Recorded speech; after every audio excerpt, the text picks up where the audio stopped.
De hecho, Colombia tiene más instituciones, por lo menos más sólidas, que lo que pasa en el Congo, pero vemos hechos muy similares, como es el reclutamiento de menores para la guerra. Permítame, Alejo Vargas, quiero hablar con Clara, porque Clara fue víctima de las FARC durante 6 años. Fue secuestrada y fuera de eso, Clara Rojas tuvo un dolor inmenso en el mismo secuestro porque fue separada de su propio hijo, que también fue secuestrado dentro del mismo cautiverio, algo que puede pasar también en el Congo. A esas personas que hicieron eso, Clara Rojas, a esos cabecillas terroristas que ordenaron esa clase de movimientos, esa clase de cautiverios, bajo esas presiones en la selva, cuando se habla de impunidad o cuando se habla de traerlos a la sociedad civil de alguna manera con perdón y olvido, ¿usted cómo le suena el tema? Me preocupa enormemente, fíjese. Yo personalmente he asumido una actitud de perdón porque me parece que a la víctima como tal, pues como que le quita esa pesada carga. Pero mirándolo desde un punto de vista social, pues yo soy una convencida, una colombiana convencida de que si queremos una reconciliación es necesario que opere la justicia. De manera que la semana pasada cuando yo escuché al señor fiscal me preocupé enormemente, porque él de alguna manera señaló en la entrevista justo aquí en la noche que efectivamente pues se estaba abriendo un paso, una puerta muy amplia, y tal vez lo que a mí me preocupa es que de pronto falta una mayor transparencia del gobierno. Fíjese, este gobierno no fue elegido para hacer la paz. Sin embargo, digamos que como que caramelea con el tema de la llave y que la saca y que no la saca. Por otro lado, hay unos procesos o unos proyectos de ley que pasan al Congreso y el argumento del ministro de Justicia es que no son proyectos del gobierno. Entonces, uno lo que quisiera es que hubiera una transparencia de parte del gobierno y dijera, mire, nosotros sí queremos hacer la paz y estamos trabajando en esto. Entonces, digamos que toda la ciudadanía podríamos opinar realmente, cada uno expresar su sentimiento de qué es lo que está pasando, como que las cartas sobre la mesa. A mí me preocupa enormemente este proyecto es porque tenemos dos situaciones. Por un lado, el senador Roy Barreras, que parece que es el ponente, dice que no hay indultos ni amnistías, fue lo que dijo la semana pasada. Y por otro, el fiscal dice que son las amnistías más amplias que se pueden establecer en un momento dado. Entonces, fíjese que son dos opiniones de actores directos en que nos están dando una información encontrada. Entonces, yo pienso que frente a la opinión y frente a las víctimas del conflicto realmente pues no hay claridad. Yo pienso que hoy en día realmente es lamentable que haya coincidido esta sesión de la Cámara de ayer con el hecho dramático y que todos repudiamos de una manera vehemente. Sí. Yo tal vez comparto con el señor Alejo que hay unos procedimientos que hay que seguir, pero ahí tampoco hay que exagerar, ¿sí? Si eso se hace la semana entrante como con más tranquilidad o en un mes, yo pienso que no pasa nada. Entonces, preguntarle al gobierno cuál es el afán. Quedan 2 años de gobierno, la pregunta es si el gobierno está trabajando definitivamente en una negociación de paz. Entonces la pregunta es, ¿por qué no lo pone sobre la mesa? Número 1, yo personalmente lo que creo es que sí es necesario una justicia, sí es necesario por una sencilla razón, porque uno lo que necesita en una sociedad es que desde el punto de vista del victimario, apartémonos de la víctima, fíjese, yo he asumido una actitud de perdón y sé que muchas otras personas también, pero necesitamos es que el victimario ejercite una labor de recontrición, de decir, oiga, yo estoy arrepentido, es que aquí hay muchos... Eso ¿sí? le quiero preguntar, hay Clara que pedir Rojas. perdón, ¿sí?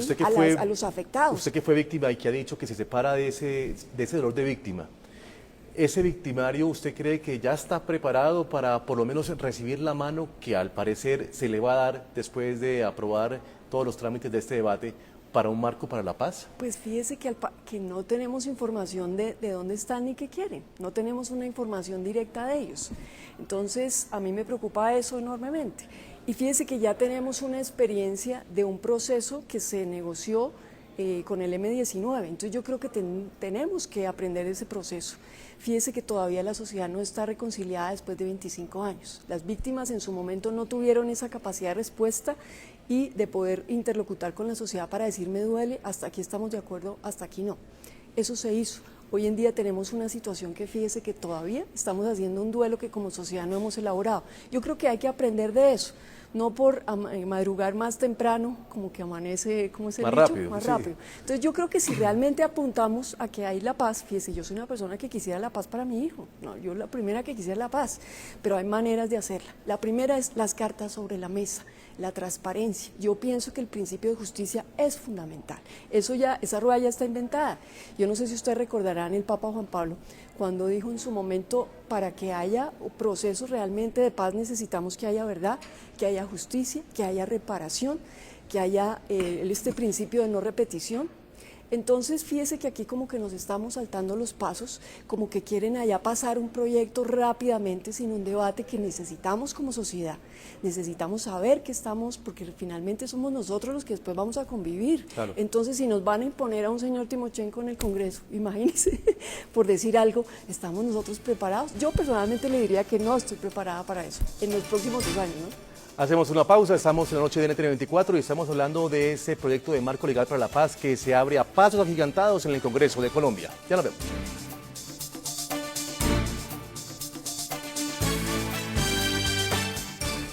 Señor Alejo Vargas, analista político, estábamos hablando de lo que sucedía en el Congo y usted planteaba una diferencia, por lo menos en la fortaleza de las instituciones, muy diferente a lo que pasa en el Congo, en la institucionalidad de ese país, muy diferente a lo que pasa en Colombia.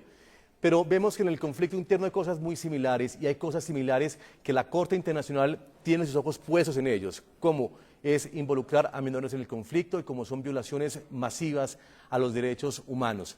Le pregunto si el tema de amnistías internacionales que los persigue la Corte la Corte de Derechos Humanos, la justicia internacional la persigue y la castiga, podría darse el caso de Colombia de que no pasara lo mismo y que aquí pasara por lo menos un tema de impunidad al respecto de llegar a una amnistía internacional con el tema de las FARC, una amnistía condicional con el tema de las FARC.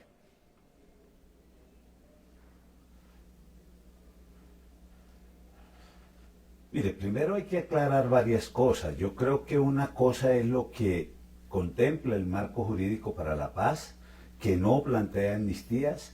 Otra cosa es la declaración del doctor Montealegre, el fiscal general, que dijo que en los procesos de paz eran eventualmente necesarios indultos y amnistías condicionales para hacer una claridad.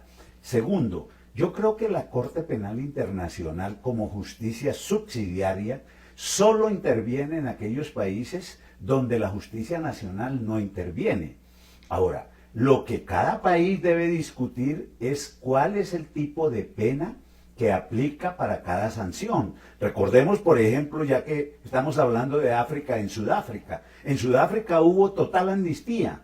¿Por qué? Porque allá escogieron otro modelo, que fue el modelo de una comisión de la verdad, donde lo que se valoró fue la verdad, de que las personas confesaran los delitos y todas las implicaciones, y eso significaba no ir a la cárcel. Obviamente, ese no es el modelo que estamos planteando, pero lo que estoy señalando es, aquí tenemos un aparato de justicia, tenemos unas instituciones y definimos, y la discusión la tenemos que hacer en nosotros, qué tanta justicia estamos dispuestos a aplicar a cambio de paz y a cambio de verdad y reconciliación. Porque obviamente son valores que son fundamentales. La paz es un valor fundamental, la justicia también, pero no va a ser posible justicia total a cambio de paz total. Es decir, hay que sacrificar parte de esos valores, y de eso es de lo que se trata, de cómo lograr el mejor equilibrio para que una sociedad pueda hacer el tránsito de una situación de enfrentamiento armado a una situación de posconflicto. Pues Alejo Vargas, muchas gracias por acompañarnos en la noche de NTN24 y por estar con nosotros, sus opiniones muy importantes como siempre. Muchas gracias, señor.